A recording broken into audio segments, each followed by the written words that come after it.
Hello दोस्तों, कैसे हैं आप लोग। आज का टॉपिक है हमारा एक्सेल की बेसिक क्लास। एक्सेल के अंदर फॉर्मूले लगाते समय कई लोगों को एक्सेल के बेसिक्स ही नहीं पता होते। तो चलिए आज हम एक्सेल के बेसिक्स के बारे में बात करेंगे। चलिए स्टार्ट करते हैं आज की क्लास को।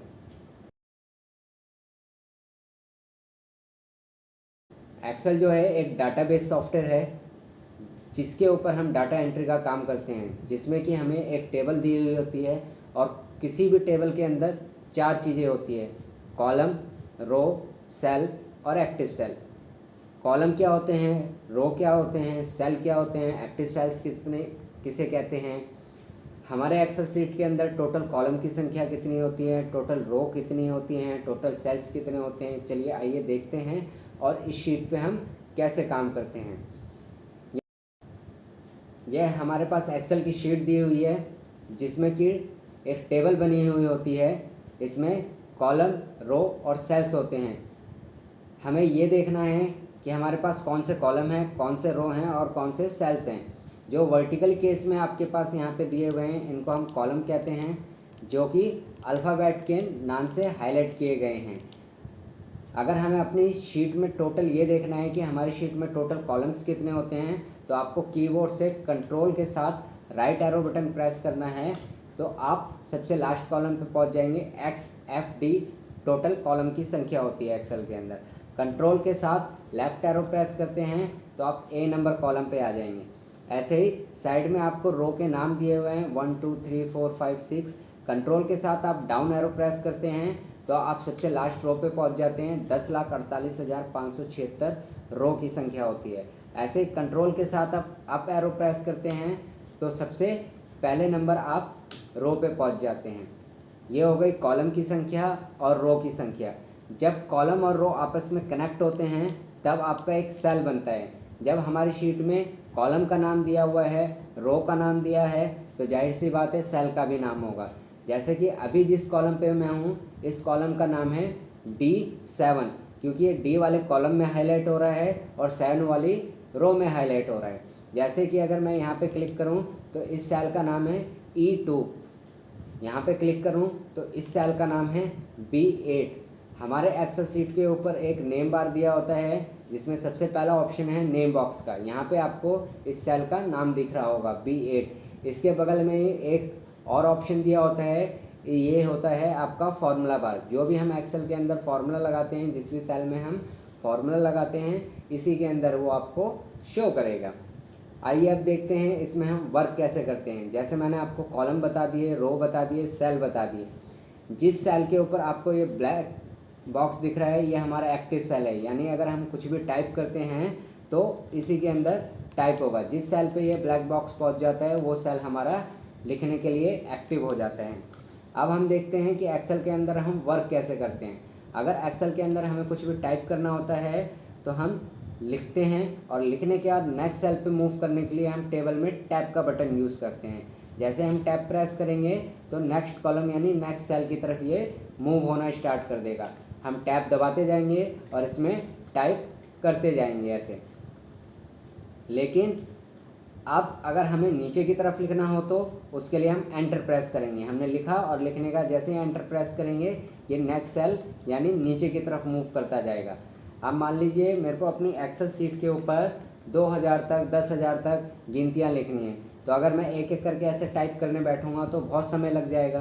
तो इसके लिए हम एक ड्रैग सिस्टम का यूज़ करते हैं। उसके लिए सबसे पहले आप अपने स्क्रीन पे कर्सर यानी माउस का जो पॉइंट होता है जिसको हम कर्सर पॉइंट कहते हैं, इसको देखेंगे ध्यान से तो ये आपको वाइट कलर का दिख रहा होगा। एक्सेल के अंदर जो कर्सर पॉइंट होता है वो 3 तरीके का बनता है। जो सबसे पहला आपको वाइट पॉइंट दिख रहा है ये सिलेक्ट करने के काम आता है, यानी किसी भी एरिया को आप क्लिक दबा के माउस से सिलेक्ट कर सकते हैं। जैसे मैंने 3 से लेकर 10 तक नंबर को सिलेक्ट किया और इसको मैंने कीबोर्ड की डिलीट बटन की सहायता से इसको डिलीट कर दिया। यहाँ अब आप देखेंगे हमारे पास 2 डिजिट लिखे हुए हैं 1 और 2। इन दोनों को हम सिलेक्ट करेंगे और सिलेक्ट करने के बाद अपने कर्सर पॉइंट को इसके कॉर्नर में, सिलेक्शन के कॉर्नर में लेके जाएंगे। जैसा कि आप देख रहे होंगे स्क्रीन पे कि अब हमारा कर्सर पॉइंट जो है वो वाइट से ब्लैक में कन्वर्ट हो गया है। अब इसी पॉइंट को आप क्लिक दबा के नीचे की तरफ माउस को ड्रैग करते हुए नीचे लाके आप रोकेंगे तो आप ये देखेंगे कि नंबर ये ऑटोमेटिक लिखता जा रहा है। जहाँ पे भी हम इसको स्टॉप करेंगे वहाँ तक हमारे नंबर ऑटोमेटिक टाइप हो चुके हैं। इस खींचने के तरीके को हम एक्सेल के अंदर ड्रैग करना कहते हैं। अब हमें इसको डायरेक्ट ऊपर लेके जाना है तो कंट्रोल के साथ अप एरो दबाएंगे, ऊपर वापसी हम पहुंच जाएंगे। ऐसे ही मान लीजिए आपको कहीं से भी रकम लिखनी हो, जैसे मैंने यहाँ पे लिखा 1023 और 1024, इन दोनों को मैंने सेलेक्ट किया और सेलेक्ट करने के बाद इसको जहाँ तक मैं ड्रैग करूँगा वहाँ तक मेरे सीरीज़ वाइज नंबर आ जाएंगे। 1023, 1024, 1025, 1026, 1027, 1028, तो ये सीरीज़ वाइज नंबर हमारे पास आ चुके हैं। लेकिन ये ध्यान रहे कि आपको सही रिजल्ट के लिए 2 रकम को लिखना कंपलसरी है। मान लीजिए अगर आपने एक ही रकम को सिलेक्ट किया और उसी को ड्रैग करते हैं तो वही नंबर आपका रिपीट मोड में आ जाता है, यानी 3333 टाइप होने लग जाएगा। तो कंपलसरी है आपको 2 डिजिट लिखना, और इसको आप हॉरिजेंटल और वर्टिकल दोनों मोड में कर सकते हैं। अभी मैंने जो ड्रैग करके आपको दिखाया है ये वर्टिकल मोड में था, हम इसको हॉरिजेंटल मोड में भी कर सकते हैं। जैसे मैंने 9 और 10 को सिलेक्ट किया और इसको मैं राइट की तरफ, इसको अगर मैं खींचूँ यानी ड्रैग करूँगा तो ये राइट की तरफ ऑटोमेटिक हमें नंबर देना शुरू कर देगा। ऐसे ही ये तो नंबर हो गए यानी काउंटिंग हो गई। ऐसे ही हम टेबल्स करके देखते हैं। जैसे यहाँ पे एक 4 लिखा है, 4 का टेबल 4 2 जा 8, एंटर प्रेस किया, इसको दोनों को सिलेक्ट किया और इसको ड्रैग करने को हम कहीं तक भी ड्रैग कर ले, लेकिन जहाँ तक हमारी टेबल होती है हम इसको वहाँ तक स्टॉप कर देंगे। तो ये आप देखेंगे कि हमारी 4 की टेबल ईजिली आ चुकी है।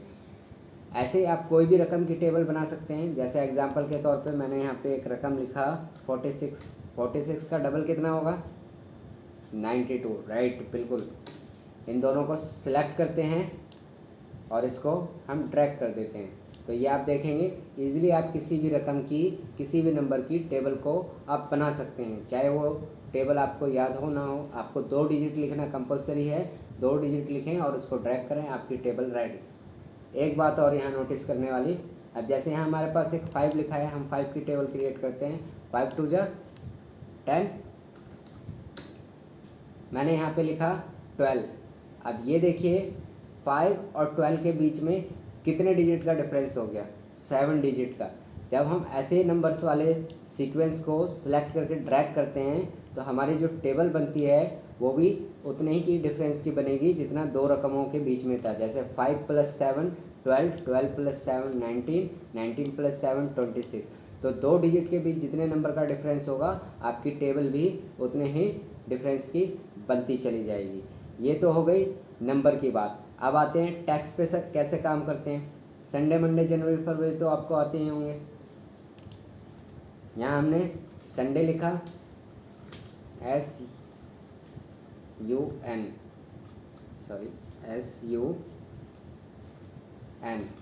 संडे। जैसे हम शॉर्ट में लिखते हैं MON मंडे।